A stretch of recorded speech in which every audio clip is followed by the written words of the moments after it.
Hello students, today we will study science of class 8, chapter number 13 sound. How do you came to know that period is over in your school? ये आपको कैसे पता चलेगा कि आपका class का period over हो चुका है? You came to know easily that someone is at your door when he knock. आपको कैसे पता चलेगा कि आपके घर पे कोई आया है? You hear the sound of the doorbell. आप डोरबेल का साउंड लिसन करेंगे तब आपको पता चलेगा कि आपके घर पे कोई आया है. Most of time you can make out someone is approaching you by just hearing the footstep. अब हम लोग क्या करते हैं, most of the time you can make out someone is approaching. कोई अगर हमारी तरफ आता है तो चलने की आवाज़ आती है, इससे हम लोग पता लगा लेते हैं कि कोई हमारी तरफ आ रहा है. किससे? फुट स्टेप की आवाज़ से. You might have played a game called a hide and seek. जैसे कि हम गेम प्ले करते हैं hide and seek. In this game a person blindfolded and has to catch the remaining player. उसको क्या करना पड़ता है, आंखें बंद करके 1 2 3 ऐसे गिनना होता है. फिर उसके बाद क्या होता है, वो ढूंढने निकलता है उन लोगों को जो छुप जाते हैं. How is the blindfolded person able to guess which player is closest to her. अब वो जो ब्लाइंड फोल्डेड पर्सन है वो कैसे पता करेगा कि कौन सा प्लेयर उसके पास है और कौन सा दूर है. Sound plays an important role. Sound क्या होता है, बहुत इंपॉर्टेंट रोल प्ले करता है in our life. It help us to communicate with one another. वो हेल्प करता है एक दूसरे से कम्युनिकेट करने के लिए, बातचीत करने के लिए. We hear a variety of sound in our surrounding. हम अपने सराउंडिंग में बहुत तरीके के साउंड सुनते हैं. Make a list of sound you here in your surrounding. अब हमको उन चीज़ों की लिस्ट बनानी है जो साउंड हम लोग आसपास में सुनते हैं. In the music room of your school here the sound produced by the musical instrument like flute, tabla and harmonium. अब हम लोग को म्यूज़िक रूम जो होता है स्कूल में, उसमें हम लोग को कई इंस्ट्रूमेंट के साउंड की आवाज़ आती है, जैसे कि फ्लूट होता है, तबला होता है, हारमोनियम होता है, etcetera. How is sound produce. Sound कैसे प्रोड्यूस होता है. How does it travel from one place to another. कैसे वो एक जगह से दूसरे जगह पे जाता है. How do we hear sound. हम लोग साउंड को कैसे सुनते हैं. Why are some sound louder than other. एक साउंड दूसरे साउंड से कैसे लाउडर होता है. We shall discuss such question in this chapter. हम लोग इस चैप्टर में ये सब क्वेश्चन डिस्कस करेंगे. Sound is produced by vibrating body. Touch the school bell when not in use. What do you feel? जब हम स्कूल बेल टच करते हैं जो कि यूज़ में नहीं होती है तो हमको कैसा लगता है. Again touch it when it producing sound. अब हम लोग उसको दोबारा छुएंगे जब वो साउंड प्रोड्यूस करती. Can you feel it vibrating? क्या आपको लगता है कि वो वाइब्रेट हुई है. As you learned in previous class, the to and fro or a back and forth motion of an object is called vibration. जो टू एंड फ्रो होता है, जो मूवमेंट होता है, उसको हम लोग क्या बोलते हैं, वाइब्रेशन. जैसे कोई चीज़ वाइब्रेट करती है, जैसे बेल होती है, हम उसको अगर रिंग करेंगे, उसको उसमें मतलब एक डंडे से मारेंगे या मतलब कुछ एक उसको चम्मच से या कुछ हार्ड चीज़ से उसको बजाएंगे या आयरन की चीज़ों से उसको बजाएंगे तो टन से आवाज़ आएगी, टन. तो वो क्या होता है, वाइब्रेट भी होती है और आवाज़ भी आती है. When a tightly stretched band in plugged, it vibrate and produce sound. और वो वाइब्रेट होगी और साउंड प्रोड्यूस करेगी. When it stop vibrating, जब वो वाइब्रेट करना स्टॉप कर देती है, कब, अपने आप. It does not produce any sound. और वो कोई साउंड नहीं करती है. We see that vibrating object produce sound. हम देखते हैं कि वाइब्रेटिंग ऑब्जेक्ट होता है वो साउंड प्रोड्यूस करता है. In some case, the vibration are easily visible to you. Some time क्या होता है, वाइब्रेशन क्या होती है, इजीली हम लोग को विजिबल हो जाती है. But in most case their amplitude is so small that we cannot see them. उनका एम्पलीट्यूड इतना स्मॉल होता है कि हम उनको देख नहीं पाते. तो एम्पलीट्यूड का मीनिंग होता है the greatest distance specially a sound or a radio wave move up and down. ये होता है एम्पलीट्यूड का meaning. It is so small that however we can feel them. हम उनको फील कर सकते हैं. Make a list of familiar musical instrument and identify there vibrating part. अब इसमें हम लोग को फैमिलियर म्यूजिकल इंस्ट्रूमेंट की लिस्ट बनानी है और उनको क्या करना है, आइडेंटिफाई करना है देयर वाइब्रेटिंग पार्ट्स, उनके वाइब्रेटिंग पार्ट्स को. A few examples are given in table like veena है, स्ट्रेच स्ट्रिंग्स, तबला है, स्ट्रेच्ड मेम्ब्रेन, ये होता है. Many of your might have seen the Manjira and the mud pots and करताल. These musical instruments are commonly used in many part of our country. कई हमारी country के कई पार्ट्स में इसका म्यूज़िक यूज़ होता है, बजाया जाता है. मतलब these instruments are simply beaten or struck can you name a few other musical instrument of this type. ये म्यूजिकल हम लोग की कंट्री के कई पार्ट में मतलब यूज़ होता है, मतलब बजाया जाता है। और इंस्ट्रूमेंट आर सिंपली बीटन, ये इंस्ट्रूमेंट जैसे बजाते हैं हम लोग, किसी चीज़ को बीट करके साउंड प्रोड्यूस होता है, उस तरीके से इसको हम लोग यूज़ करते हैं। Speak, sound produce by human. अब हम लोग बात करेंगे साउंड जो कि प्रोड्यूस होता है ह्यूमन के द्वारा। Speak loudly for a while और सिंग ए सॉन्ग। या तो आप जोर से बोलो या तो आप एक गाना गाओ। और बस लाइक ए बी, या तो बीज की तरह आवाज़ निकालो। Put your hands in your throat as shown you feel any vibration. जब हम लोग इस तरीके का करेंगे तो हम लोग के गले में एक वाइब्रेशन सा महसूस होगा। जैसे हम लोग किसी भंवरे की आवाज़ निकालते हैं तो घून घून की आवाज़ आती है, उस तरीके से एक वाइब्रेशन होता है। तो in human the sound is produce by the voice box. तो क्या होता है, ह्यूमन्स में साउंड कैसे प्रोड्यूस होता है, वॉइस बॉक्स से। Put your finger on your throat and find a hard bump that seems to move when you swallow. This part of your body is known as voice box. इस part को क्या बोलते हैं, voice box बोलते हैं। It is at upper end of the wind pipe. ये wind pipe के कहाँ होता है, अपर साइड में। Two vocal cords are stretch across the voice box. Two vocal cords क्या होती है, वॉइस बॉक्स के अक्रॉस स्ट्रेच्ड होती हैं। And in such a way that it leaves a narrow slit between them from the passage of air when the lungs force air through the slit. अब क्या होता है, लंग्स फोर्स, जैसे हम कोई चीज़ गाना गाते हैं या कुछ अलग तरीके की आवाज़ निकालते हैं या कुछ भी की आवाज़ निकालते हैं, तो उसमें क्या होता है, लंग्स फोर्स एयर। लंग्स क्या करता है, एयर फोर्स करता है एयर को through the slit. The vocal cord vibrate. तो उसमें क्या होता है, वोकल कॉर्ड क्या हो जाती है, वाइब्रेट होने लगती है, प्रोड्यूसिंग साउंड, और वो साउंड प्रोड्यूस करती है। Muscles attach to the vocal cord. Muscles कहाँ अटैच हो जाती हैं, vocal cord. Can make the cord light or loose. और उसको क्या करती हैं, कॉर्ड को लाइट और लूज बनाती हैं। When the vocal cords are tight and thin the type of quality of voice is different. जब वो टाइट और थिन होती है तो उसकी जो क्वालिटी होती है आवाज़ की वो डिफरेंट हो जाती है। तो अब इसमें क्या होता है, from that when they are loose, जब वो लूज होती है तो उसकी जो वॉइस की क्वालिटी होती है वो डिफरेंट होती है। तो इसमें क्या होता है, let us see how the vocal cord function. अब हम लोग इसमें देखेंगे कि वोकल कॉर्ड फंक्शन कैसे करती है।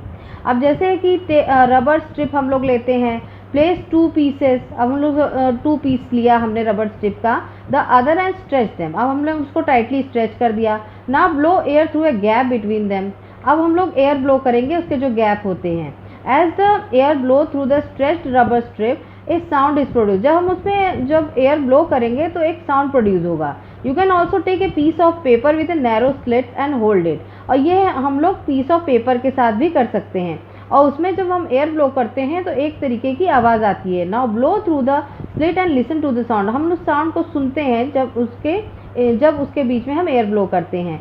And our vocal cord produce sound in a similar manner. और हमारी वोकल कॉर्ड जो साउंड प्रोड्यूस करती है वो सिमिलर मैनर में प्रोड्यूस करती है, जैसा कि वो एक रबड़ के स्ट्रेच होने से और उसके बीच में मतलब ब्लो करने से कर रही थी। वही सेम चीज़ वो पेपर की स्ट्रिप के साथ भी हम लोग जब साउंड ब्लो करते हैं तो सेम साउंड आता है। Now we will need sound needs a medium for propagation.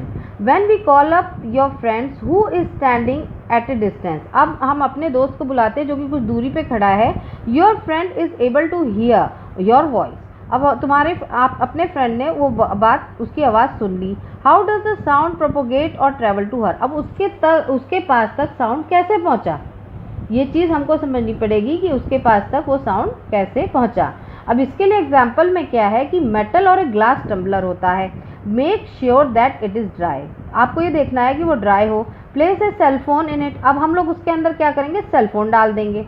Friend to give a ring on this cell. अब हम लोग फ्रेंड से बोलेंगे कि उस पर कॉल करें। फ्रॉम अनदर सेल फोन, और दूसरे सेल फोन से। Listen to her ring carefully. अब हम उसकी रिंग को सुनेंगे। Surrounding rings of the tumbler with your head, put your mouth on the glass. The sound needs a medium to travel. अब sound क्या करता है, उसको माध्यम चाहिए होता है ट्रेवल करने का। Opening between your hand indicate your friends to give a ring again. Listen to the ring. अब हम लोग उस रिंग को सुनेंगे। Sucklings of the hairs and tumbler does not sound become fainter as you suck air. Remove the tumbler from your mouth and does the sound become loud again. तो उसको क्या करेंगे, पहले मुंह में लगा लेंगे तो उसमें क्या होता है, साउंड धीमे हो जाता है। फिर जब हम उसको मुंह से हटा देंगे तो साउंड क्या होता है, फैलने लगता है, वो लाउड अगेन हो जाता है। तो इसमें क्या होता है, can you think an explanation, it is possible that decreasing amount of air in tumbler. अब इसमें क्या, जो अमाउंट ऑफ एयर है जो टम्बलर में क्या हुआ है, डिक्रीज हुआ है, do with the decreasing loudness of the ring. तो उससे क्या हुआ है, जब हम किसी ग्लास को जैसे मुंह में लगा के उसको क्लोज कर देंगे तो उसकी साउंड अंदर ही अंदर रह जाएगी, लेकिन उसको जैसे ही हम हटाएंगे तो वो साउंड पूरे रूम में फैल जाएगी। तो इसमें क्या होता है, if you need has been able to suck all air in the tumbler you will not listen any sound. तो इसमें क्या है कि अगर टम्बलर में अगर एयर अंदर रह जाएगी तो वो साउंड क्या होगा, वो किसी को सुनाई नहीं पड़ेगा। Actually the sound need medium to travel. अब इसमें क्या है, साउंड क्या चाहता है, मीडियम टू ट्रैवल, उसको माध्यम चाहिए ट्रैवल करने का, मतलब उधर से उधर जाने का।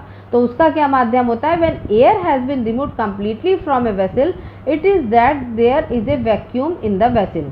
जब एयर क्या होती है, रिमूव हो जाती है वेसल से, it is said that vacuum is in the vessel. The sound can not travel through a vacuum. और साउंड क्या करता है, वैक्यूम के थ्रू ट्रेवल नहीं कर सकता। Does sound travel in liquid, late us find out. अब हम लोग ये सुनेंगे, जैसे पानी के अंदर डाल के हम कोई बेल बजाते हैं तो क्या साउंड की आवाज़ आएगी। तो क्या होगा इसमें, fill it a clean water and take a small bell in one hand, shake a bell inside the water to produce sound. अब हमने उस बेल को बजाया पानी के अंदर। Make a sure that the bell does not touch the body. अब हम लोग को ये श्योर करना है कि बेल हमारी बॉडी से टच नहीं होनी चाहिए। ऑफ द बकेट और द टब, अगर टब की जो साइड वॉल्स होती हैं, बकेट की साइड वॉल्स होती है, उससे टच नहीं होनी चाहिए। Place your year gently on the water. अब हम लोग को कान लगाने पड़ेंगे, कहाँ पे, वाटर के सरफेस, वाटर पे। Can you hear the sound of the bell, क्या हमने आवाज़ सुनी। Does it indicate the sound can travel through liquid. अब क्या ये इंडिकेट करता है कि साउंड पानी के थ्रू ट्रेवल कर सकता है। The water should not enter in your year, मतलब हम लोग को इस तरीके से कान लगा के उसमें साउंड सुनना है कि साउंड आवाज़ आती है कि नहीं आती, कि जो साउंड होता है वो पानी के थ्रू ट्रैवल कर सकता है कि नहीं, ये हम लोग को क्लियर करना है। Whales and dolphins might be communicate under water, let us find out if sound can travel through solid also. अब हम लोग किसके बारे में बात करेंगे कि sound can travel through solid also, solid के थ्रू हम साउंड को सुन सकते हैं कि नहीं। You can also perform the above activity by placing your ear at one end of a long wooden or a metallic table and asking your friend to gently scratch other end of the table। अब हम लोग क्या करेंगे, you can also perform the above activity। हम लोग above activity को perform करेंगे, क्या करेंगे, एक वुडन लॉन्ग वुडन लेंगे और या मेटालिक टेबल लेंगे and asking your friend to gently scratch other end the table. Other end में वो वहाँ पे स्क्रैच मतलब कान लगा के एक तरफ तो एक बच्चा कान लगा के बैठेगा और दूसरी तरफ क्या करेगा, वहाँ पे खर खर की आवाज़ करेगा, जिससे कि वो ये पता चलेगा कि ये साउंड हम लोग सॉलिड के थ्रू सुन सकते हैं कि नहीं। We find that sound can travel through woods और मेटल। अब हम लोग ने देखा है साउंड किसके थ्रू ट्रेवल कर सकता है, वुड और मेटल के through. In fact sound can travel through any solid, वो किसी भी सॉलिड के थ्रू ट्रेवल कर सकता है। You can perform interesting activity to show that sound. हम इंटरेस्टिंग एक्टिविटी परफॉर्म कर सकते हैं उस साउंड को शो करने के लिए। Have you ever made a toy telephone, can you say that sound can travel through strings. क्या हम ये कह सकते हैं कि साउंड स्ट्रिंग के थ्रू भी ट्रेवल कर सकता है। We have learn so far that vibrating object produce sound and it is carried in all the direction in a medium. अब हमने क्या लर्न किया है, जो वाइब्रेटिंग ऑब्जेक्ट होता है वो साउंड प्रोड्यूस करते हैं and it carried in all the direction, वो हर डायरेक्शन में कैरिड हो जाते हैं, मतलब हर डायरेक्शन में फैल जाते हैं। किसके माध्यम से, एयर के। The medium could be gas, liquid और सॉलिड। और माध्यम कुछ भी हो, गैस भी हो सकता है, लिक्विड भी हो सकता है, सॉलिड भी हो सकता है।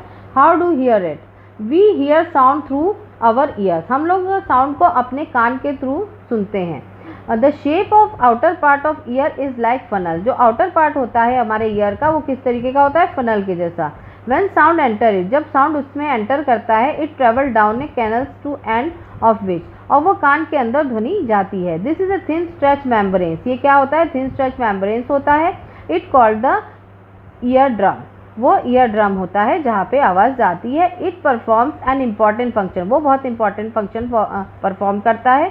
To understand what the earthworm does, अगर हमको ये समझना है कि earthworm क्या करता है, let us build a tin can model of the ear drum. अब ईयर ड्रम हम लोगों ने एक डिब्बे लिए, उसमें एक मोटे से तार उसको कनेक्ट कर लिया एक फ़ोन बनाने के लिए। तो उसको जब बच्चे खेलते हैं एक रस्सी कनेक्ट कर देते हैं और एक बच्चा एक टम्बलर टाइप का लिए रहता है, उसमें होल होता है बीच में, और एक बच्चा अलग टिन का एक लिए रहता है, उसमें भी होल होता है बीच में। और फिर वो लोग ये एक फ़ोन का वो करते हैं कि इससे बात करने की कोशिश करते हैं। तो उसमें से क्या होता है, कभी कभी ऐसा लगता है जैसे कि आवाज़ आती है, जैसे वॉइस जो है ट्रैवल कर रही है। तो ये एक्टिविटी इसमें फॉलो हो हम लोग यूज़ कर सकते हैं।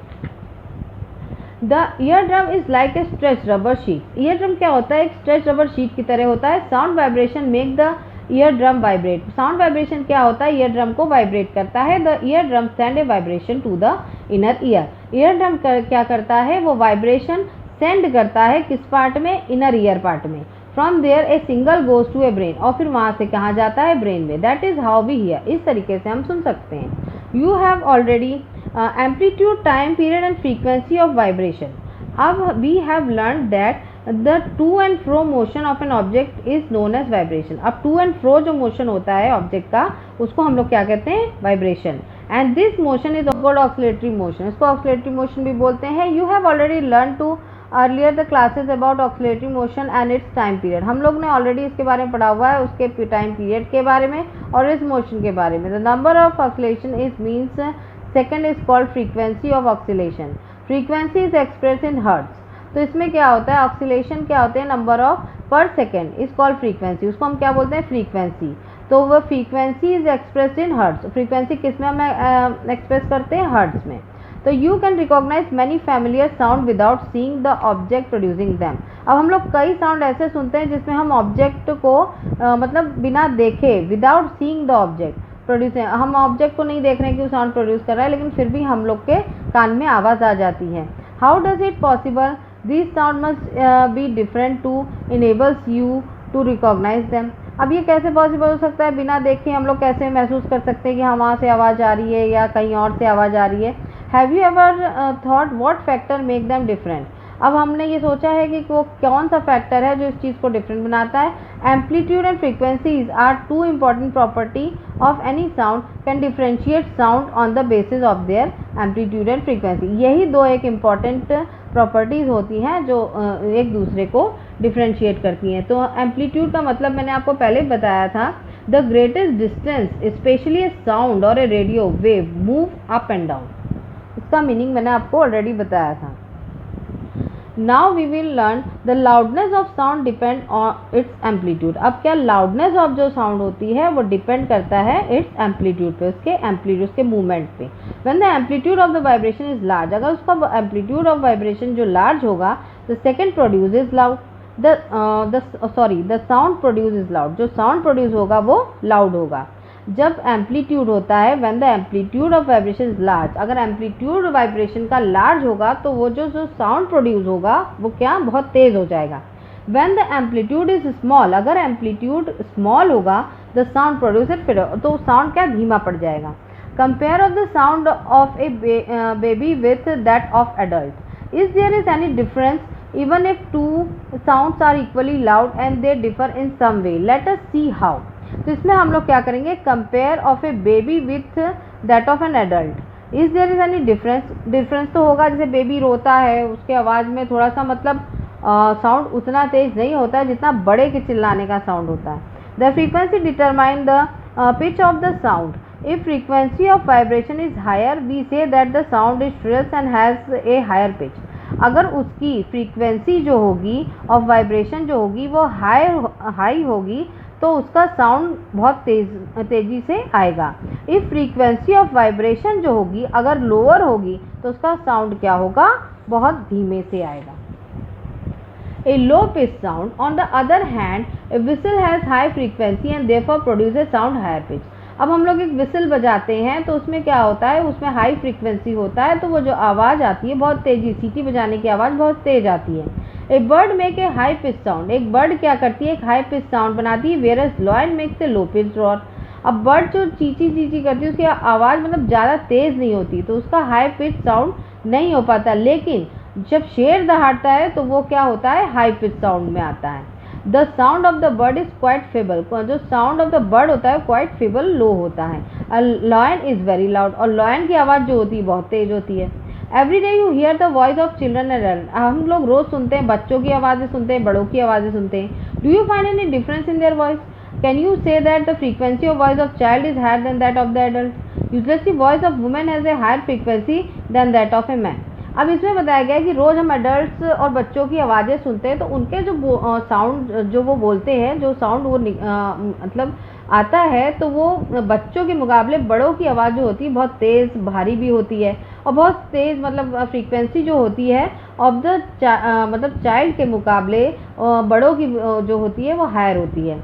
तो usually the voice of women is higher frequency, तो वुमेन्स की वॉइस जो होती है वो हायर फ्रीक्वेंसी पे होती है देन दैट ऑफ मैन। किसके कंपैरिजन में? मैन के कंपैरिजन में।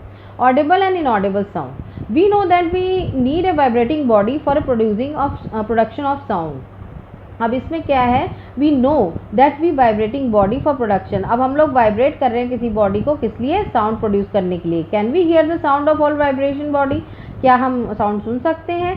The fact is that the sound of frequency less than 20 vibration per second, तो साउंड का इन्होंने ये बताया है कि जो फ्रीक्वेंसी होती है वो 20 vibration per second, 20 hertz, cannot be detach by the human ears, वो क्या होती है, ह्यूमन ईयर से डिटैच नहीं होते, डिटेक्ट नहीं होती हैं। Such a sound are called inaudible, उस साउंड को हम लोग क्या बोलते हैं? Inaudible. On the higher side sound frequency is higher than 20,000 vibration per second. तो इसमें क्या होता है कि 20,000 वाइब्रेशन पर सेकेंड का क्या होता है? Higher than about, and also audible the human ear, और ये ह्यूमन ईयर के द्वारा सुनने लायक होती है। दस a human ear the range of Audible frequency, तो इसमें क्या होता है, नॉइज़ एंड म्यूज़िक के बारे में, वी आर फ्रीक्वेंसीज़ के बारे में बताया जाता है कि कितने हर्ट्ज़ की फ्रीक्वेंसी हम लोग ईयर कर सकते हैं और कितने हर्ट्ज़ की फ्रीक्वेंसी हम लोग के मतलब सुनने के लिमिट के बाहर चली जाती है। कि कभी कभी तेज़ आवाज़ साउंड होता है जो हम लोग नहीं सुन सकते हैं, और कभी कभी हम लोग बोलते हैं अरे बहुत तेज़ है, धीमा करो, फिर कभी धीमा होता है तो बहुत धीमा होता है जो हम लोग को सुनाई नहीं पड़ता है, तो उसमें फिर हम लोग एक मतलब मीडियम फ्रीक्वेंसी में हम लोग उस चीज़ को एक्सेप्ट कर सकते हैं। Noise and music, we hear the different type of sound, हम लोग कई तरीके के साउंड सुनते हैं अपने आसपास। Is the sound is always pleasing, does a sound sometime cause a discomfort to you, ये भी होता है, जैसे कभी कभी तेज होता है तो हम लोग को डिसकम्फर्ट कर देता है। Some sound are pleasant in ear whereas some are not, अब यही मैंने आपको बताया कि कोई साउंड तेज होता है, कोई साउंड स्लो होता है, कोई साउंड सुनने में अच्छा लगता है, जब कोई साउंड खूब तेज होगा तो हम लोग को नहीं लिमिट नहीं होती कि हम लोग सुन सकें उसको, हम लोग उसको धीमा कराते हैं, और कुछ इतना धीमा होता है कि वो हम लोग को समझ में नहीं आता, तो हम उसको मतलब एक मीडियम फ्रीक्वेंसी में हम लोग हर चीज़ सुन सकते हैं। Suppose construction work is going on your neighbourhood, अगर हमारे बगल में नेबरहुड में कंस्ट्रक्शन वर्क हो रहा है, are the sound come from the construction side pleasing, हाँ तो ये तो ऑब्वियसली है कि अगर किसी के घर के बगल में अगर हमारे कुछ अगर कंस्ट्रक्शन का काम हो रहा है तो साउंड तो आएगा ही। Do you enjoy the sound produce horn, क्या तुम इस साउंड को इन्जॉय कर सकते हो? कभी नहीं। बस के साउंड को, हॉर्न जो बस का होता है उसके साउंड को इन्जॉय कर सकते हैं? पॉसिबल ही नहीं होता। In a classroom if all the student are speaking together, अब क्लासरूम में मोस्ट प्रॉब्ली होता है, जैसे कि मैं भी एक टीचर हूँ, मैं भी जैसे पढ़ाती हूँ, तो फिर ये होता है कि बच्चे एक साथ बोलने लगते हैं, तो एक टीचर का समझना मुश्किल हो जाता है कि हाँ कैसे उस चीज़ को समझे। What would the second produce be called, तो उसको हम सेकंड क्या बोलेंगे, उस साउंड को हम लोग क्या बोलेंगे कि जो टुगेदर बोल रहे हैं, सब समझ में आता है? नहीं आता है। On the other hand we enjoy sound from musical instrument, अब जो म्यूजिक बजता है तो हम उस चीज़ को इन्जॉय करते हैं, लेकिन कोई एक साथ बोलेगा या बस का हॉर्न होगा उस चीज़ को हम लोग इन्जॉय नहीं कर पाते। इन विच ए प्लीजिंग टू द ईयर, मतलब कोई म्यूजिक होता है जो बहुत प्लीज, बहुत हल्का सा लगता है कान में, वो हम लोग को सुनने में अच्छा लगता है। Sound produce by harmonium is a musical sound, a string of sitar, जैसे सितार का म्यूजिक होता है, हारमोनियम का म्यूजिक होता है, सुनने में अच्छा लगता है। But if musical sound become a too loud, अगर वही चीज़ बहुत तेज हो जाती है तो वो लोग वो साउंड हम लोग नहीं सुन सकते। You already know about the air pollution, अब हम यहाँ पे इन्होंने बताया, जब सब चीज़ों ने साउंड की सब चीज़ों के बारे में इन्होंने बता दिया, कि अब इन्होंने ये बताया कि नॉइज़ पॉल्यूशन भी होता है। अब नॉइज पॉल्यूशन के बारे में, you have already know that air pollution presents unwanted gases and particles in air is called air pollution. अब इन्होंने ये कहा है कि एयर पॉल्यूशन जो होता है वो क्या होता है, gases and particles in the air, जो कि अनवांटेड गैसेस होती हैं, अनवांटेड पार्टिकल्स जो हवा में होते हैं उनको एयर पॉल्यूशन कहते हैं। Similarly presence and excessive unwanted sound, अब इसी तरीके से जो अनवांटेड साउंड होता है एनवायरनमेंट में उसको हम लोग क्या बोलते हैं, noise pollution. Can you list some sources of noise pollution? Major cause of noise pollution are sound of vehicles. जैसे हम लोग कभी देखा होगा कोई हाईवे के मकान, जैसे हाईवे के किनारे किसी के मकान होते हैं तो गाड़ियों की आवाज़ें आती हैं, व्हीकल्स की बहुत ज़्यादा टी टी आवाज़ें आती हैं, तो वो क्या होता है, साउंड पॉल्यूशन से होता है। एक्सप्लोजन इंक्लूडिंग एंड क्रैकर्स, मशीनों की आवाज़ें, एक्सप्लोजन, लाउड स्पीकर जो होते हैं, ये क्या करते हैं, नॉइज़ पॉल्यूशन क्रिएट करते हैं। What sources in the home way leads to noise? Television and transistor radio at high volume. अगर टेलीविज़न को हम तेज़ चलाएंगे बहुत तेज़ आवाज़ आएगी, उसको हमें धीमा करना पड़ेगा। Some kitchen appliances, desert cooler, air condition. अब कूलर होते हैं वो भी खूब आवाज़ करते हैं, किचन के कई अप्लाइंसेस होते हैं वो भी बहुत आवाज़ करते हैं। All contributed to the noise pollution. सब चीज़ें क्या करती हैं, नॉइज़ पॉल्यूशन में कंट्रीब्यूट करती हैं। What are the harms of noise pollution? अब इसमें बताया गया है कि नॉइज़ पॉल्यूशन से हमको हार्म क्या होता है। तो नॉइज़ पॉल्यूशन से क्या होता है, जब एक्सेसिव साउंड जब हमारे कान में जाता है तो फिर हम लोग लगातार अगर तेज़ आवाज़ में सुनते रहेंगे तो उससे क्या प्रॉब्लम हो जाती है, इम्पेयरमेंट ऑफ हियरिंग। अब हम लोग तेज़ आवाज़ में प्रॉब्लम जैसे हाइपरटेंशन भी हो जाता है, हाई ब्लड प्रेशर भी है, एनेक्सिटी भी है, मैनी मोर हेल्थ इश्यूज़ हो जाते हैं। इस तरीके से हम लोग को तेज़ आवाज़ की वजह से या नॉइज़ पॉल्यूशन की वजह से ये सब प्रॉब्लम्स होती हैं। Major to limit a noise pollution. To control a noise pollution we must control source of noise. अब हम लोग को नॉइज़ पॉल्यूशन को कंट्रोल करने के लिए क्या करना होगा, control the source of noise. Source जो होता है जहाँ से आवाज़ आ रही है उसको कंट्रोल करना पड़ेगा। अब silence device must have installed in the aircraft, engines, transport vehicles and. अब उसमें क्या होता है, साइलेंस डिवाइस एक इंस्टॉल करना चाहिए जिसके द्वारा ज़्यादा देर आवाज़ें ना आए। Industrial machine and home appliances में। How can the noise pollution be controlled in the residential area? Residential area में कैसे नॉइज़ पॉल्यूशन कंट्रोल हो सकता है? All noisy operation must be conducted away from the residence. मतलब residence से जितने भी नॉइज़ पॉल्यूशन वाली चीज़ें हैं जो कि है वो क्या रेजिडेंशियल से दूर होनी चाहिए उस एरिया से। Noise producing industry should be away from such area. Noise producing जो कि इंडस्ट्रीज़ होती हैं जो कि नॉइज़ प्रोड्यूस करती हैं उनको क्या होना चाहिए, रेजिडेंशियल एरिया से दूर बनाना चाहिए। अब क्या है, जैसे कि टीवी है, use automobile should be minimise. TV and music system should be run at a low volume. TV और म्यूजिक को कैसे धीमी वॉल्यूम में सुनना चाहिए। Tree must be planted along the road and around the building. Building के चारों तरफ क्या हम लोग को लगाना चाहिए, ट्रीज को। To cut down on the sound reaching the residential, the reducing the harmful effect of noise pollution. हम लोग को ट्रीज लगाने चाहिए जिससे नॉइज़ पॉल्यूशन कम होगा। और उसके अलावा हम लोग को जो जैसे कि व्हीकल्स यूज़ करते हैं उसमें भी हम लोग को ध्यान रखना चाहिए कि हॉर्न ज़्यादा मतलब use the automobiles horns should be minimised, जो कि मिनिमाइज्ड हो सकें।